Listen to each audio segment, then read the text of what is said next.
All right, YouTube. Last night I went to bed. I sent out a tweet. I sent out a tweet that I'm 100% confident.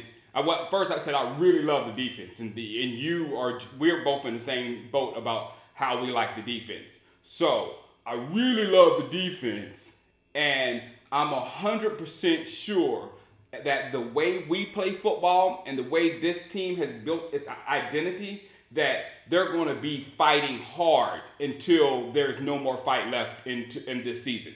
So they're going to fight as hard as they can for you and for us to enjoy this season, to set the boys up for a playoff run or to get in the playoffs, because that's the ultimate goal this year.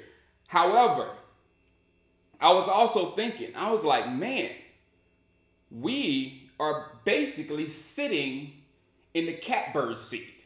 You know what the catbird seat? We're sitting with 3 balls and no strikes, simply because we're not expected to do anything at this point. We've lost Dez and we've lost Romo. We've taken blows. You know, if these blows came at the end of the season, we're done.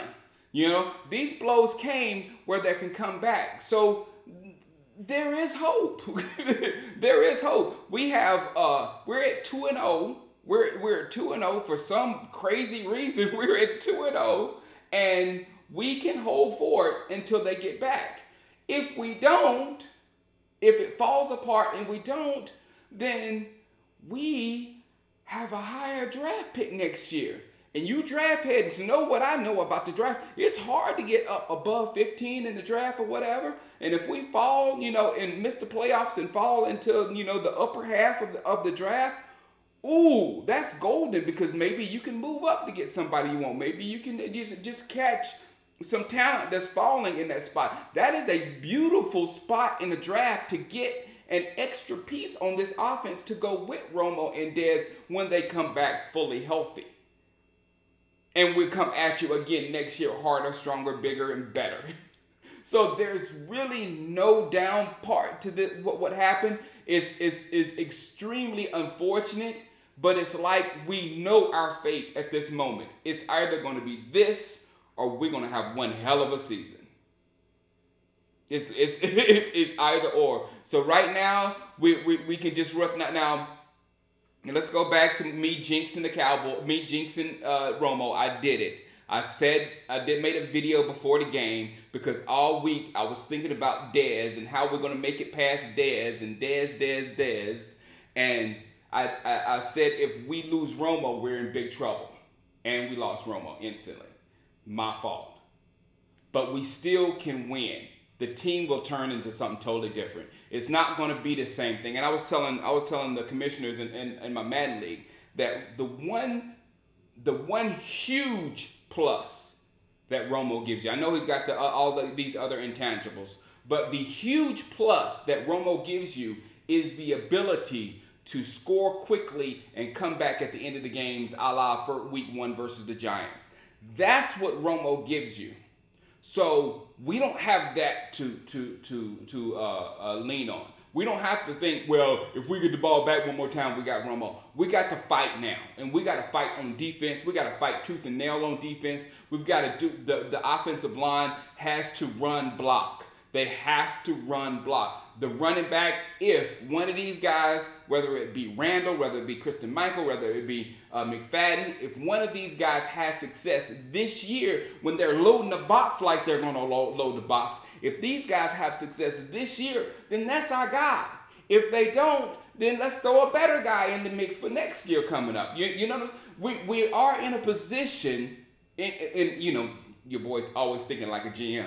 We're in a position where the organization does not lose any steam. You know what I'm saying? There's going to be one champion at the end of this season anyway.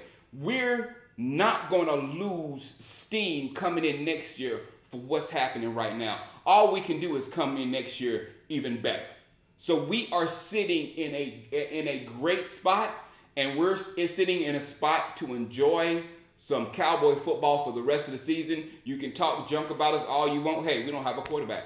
You can imagine how Philadelphia fans feel after yesterday, after what they saw with their team, and then we come up and beat them without Dez and Romo.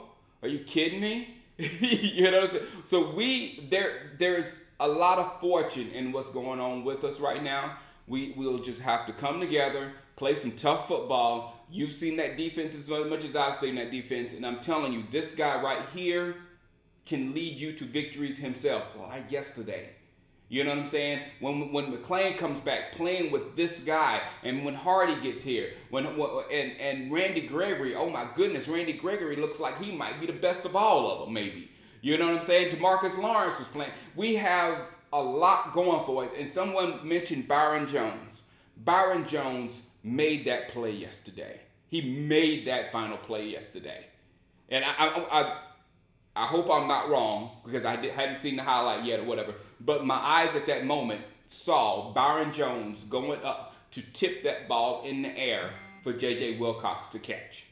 And let me know if I'm wrong, but my eyes saw Byron Jones and his incredible leaping ability to tip that ball up in the air. And that's exactly why we got him. So this is all the things that we've done, we're building toward tomorrow. And still, what's happening this season does not affect tomorrow at all. And anything from this season at this point is just gravy. It's just gravy on top of what's going to happen in seasons to come. So there's no reason to be worried. Just sit back, enjoy Cowboys football, and watch out for us. If you let us in the playoffs, watch out. And next year, for certainly, watch out. All right, holla at you. Peace.